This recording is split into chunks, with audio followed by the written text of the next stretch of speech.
ఏరా ఎర్రి ఎటువంటి కష్టం పడకుండా అసలు ఏ క్వాలిఫికేషన్ లేకపోయినా నీ తండ్రి ఉన్నోడన్న ఒకే ఒక కారణంతో చెమట కూడా పట్టకుండా స్ట్రైట్గా ఎండీ చైర్లో కూర్చున్న నీకే అంత పొగరుంటే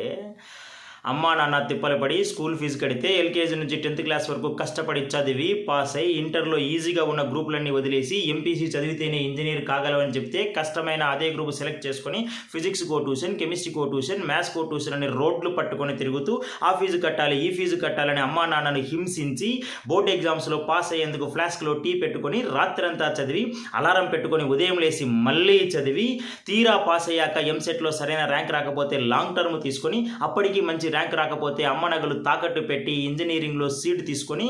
తెలుగు మీడియం నుంచి వచ్చిన నాకు ఇంగ్లీష్ అర్థం కాక ఫస్ట్ ఇయర్ నుంచి 4th ఇయర్ వరకు ఉన్న అరియర్స్ అన్ని 4th ఇయర్లోనే ఒకేసారి క్లియర్ చేసి ఈ సొసైటీలోకి వస్తే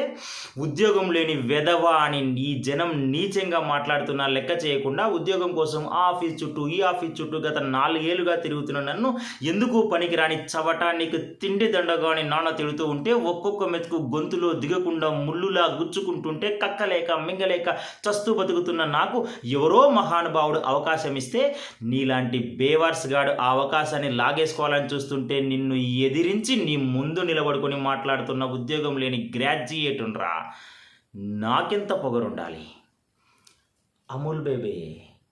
రఘువరన్ని విలన్గానే చూసావు, హీరోగా చూడలేదుగా,